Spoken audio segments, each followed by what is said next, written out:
ढील और खींच पतंग से सीखें 19 लाइफ लेसन्स।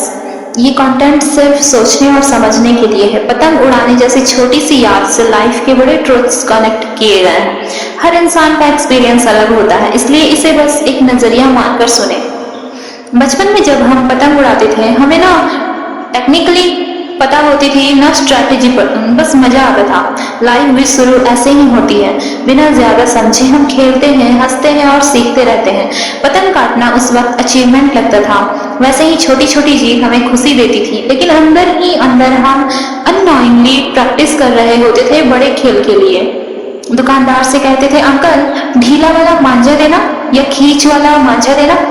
असलियत में कोई मांझा अलग नहीं होता, फर्क बस टेक्निक का होता है। लाइफ में भी ऐसा ही है। हम सोचते हैं कि दूसरों के पास स्पेशल टूल्स हैं, लेकिन असली फर्क यूज करने के तरीके का होता है। अंकल हमें कभी आर्ग्यू नहीं करते थे, वो हमारी बात मान लेते थे क्योंकि उन्हें पता था बच्चा एक्सपीरियंस से सीखेगा। लाइफ भी ऐसी ही है, हर जगह लोग तुम्हारी गलतियों पर लेक्चर नहीं देंगे, कुछ बस तुम्हें सीखने देंगे। ग्रोथ वहीं से आती है। पतंग में खींच और ढील सिर्फ बैलेंस का खेल है। अगर हमेशा खींचते रहोगे तो पतंग टूट जाएगी, अगर हमेशा ढील देते रहोगे तो गिर जाएगी। लाइफ भी यही डिमांड करती है। कुछ सिचुएशंस में कंट्रोल चाहिए, कुछ लेटिंग गो, यही मैच्योरिटी है।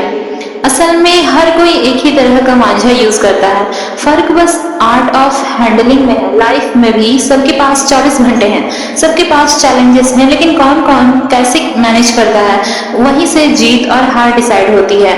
पतंग काटना सिर्फ स्किल का खेल नहीं, पैसेंस का भी खेल है। लाइफ में भी कंपटीशन का मतलब सिर्फ तेज होना नहीं, बल्कि सही समय पर सही मूव लेना है। जो जल्दीबाजी करता है उसकी पतंग जल्दी गिरती है। पतंग को हवा के हिसाब से चलाना पड़ता है। हवा अगेंस्ट हो तो चाहे जितना खींच लो पतंग नहीं चलेगी। लाइफ में भी सिचुएशंस कभी अगेंस्ट होंगी, उस वक्त हवा से लड़ने के बजाय सही टाइम का इंतजार करना समझदारी है।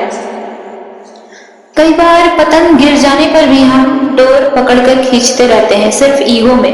वैसे ही लाइफ में भी कई बार हम रिश्ते, फाइट्स या गलत गोल्स सिर्फ ईगो की वजह से खींचते रहते हैं। रिजल्ट हाथ कटता है, टाइम वेस्ट होता है। पतंग उड़ाने में हाथ की ताकत से ज्यादा दिमाग की स्ट्रैटेजी लगती है। लाइफ में भी यही फॉर्मूला है, सिर्फ मेहनत काफी नहीं, सही डायरेक्शन और सही मूव ही आपको जीत दिलाते हैं। पतंग काटने के बाद हम रोते थे, बल्कि तुरंत दूसरी पतंग उड़ाने लगते थे। लाइफ में भी यही चाहिए, फेलियर के बाद तुरंत नया प्रयास। असली प्लेयर वो है जो गिर कर भी उठे। पतंग हम अकेले भी उड़ाते थे और दोस्तों के साथ भी। अकेले में स्किल डेवलप होती थी, दोस्तों के साथ कंपटीशन और फन। लाइफ भी ऐसा ही बैलेंस मांगती है, अकेले में ग्रोथ, लोगों के साथ एक्सपोजर। पतंग भले आसमान में उड़ती हो, लेकिन उसका कंट्रोल हमेशा ग्राउंड पर होता है। वैसे ही लाइफ में सपने चाहे कितने भी ऊंचे हो, कंट्रोल तुम्हारे एक्शन और डिसिप्लिन में ही होता है। जब वो दो मांझा आपस में टकराते हैं तो उस वक्त कोई नॉइज नहीं होती, बस एकदम साइलेंट फाइट, और अचानक एक पतंग गिर जाती है। लाइफ भी ऐसी ही है।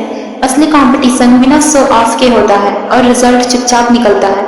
कभी कभी हवा अपने आप हमारी पतंग को ऊपर ले जाती थी, लेकिन अगर स्किल ना हो तो वो हवा भी ज्यादा देर साथ नहीं देती।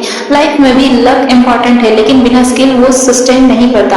पतंग कभी सेफ खेल कर नहीं जीतती, एज पर जाकर कटाई करनी पड़ती है। लाइफ में भी बिना रिस्क लिए सिर्फ कंफर्ट जोन में रहने से कोई बड़ी जीत नहीं मिलती।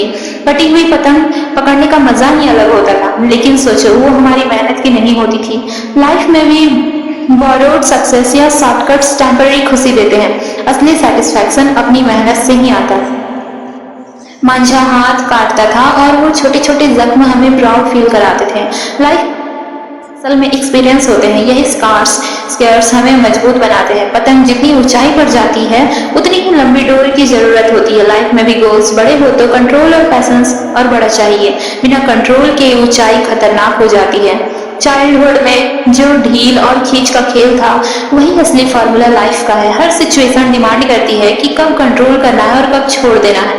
सक्सेस उसी का है जो बैलेंस सीख लेता है, न ज्यादा खींचे न बेवजह ढील दे।